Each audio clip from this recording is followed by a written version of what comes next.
Hi, today I'm here with Chelsea Sisson. Chelsea is a marketing operation expert. She has spent her entire career in digital marketing. Um, she is incredible when it comes to kind of putting all the pieces of marketing and sales campaigns together and make sure that they work and that they flow and that we get the right information from it. So, Chelsea, thank you so much for being with me today. Thank you so much for having me. Yeah, so today we're going to talk a little bit about marketing operations, and specifically, we're going to talk about bad data. It's so difficult to have very clean data.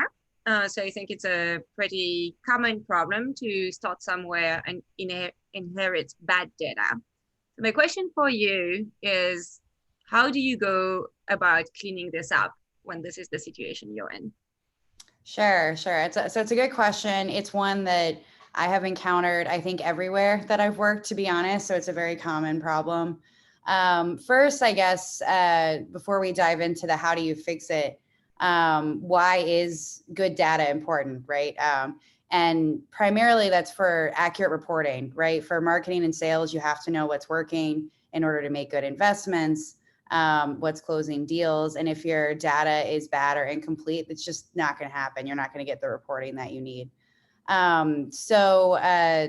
There's kind of, I guess, three pieces to fixing bad data. So the first one is about prevention, right? You have to figure out why the problem has happened and how do you prevent it moving forward.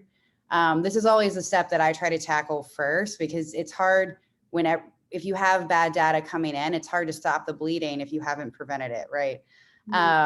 Some common ones that I've dealt with more recently in my career, duplicate leads, contacts, and accounts. Well, how do you prevent that? I've seen clients using web to lead forms with Salesforce, which does not automatically prevent duplicates. So moving your forms to your marketing automation platform can help there.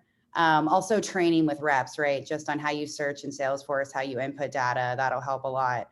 And then once you figure out the problem and how you're going to prevent it, it's about making backup dates as much as possible. So with something like duplicates, that's easy. You have to merge everything. And I say easy because that's very time consuming, but that's basically the process. As you merge, you pick the master records and you go with that. There's some third-party tools that can help make that faster as well if you have the budget for them.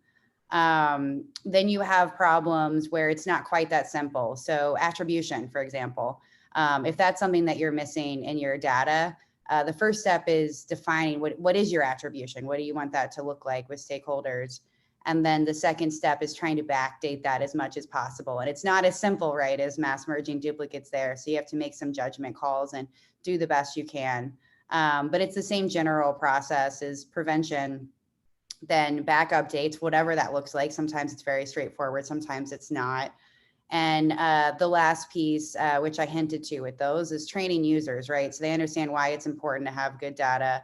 And about imports, there's some things like inputs on opportunities. The reps are always going to be doing that, right? It's not a lot that like operations can control there. So there it's about thinking about how do you tease that information out of them. So A, it's training.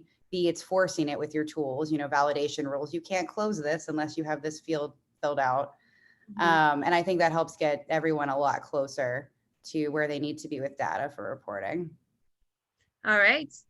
Well, thank you so much. This is all great, very applicable information that we can all take and start applying today. So thank you so much for your advice today. Thank you.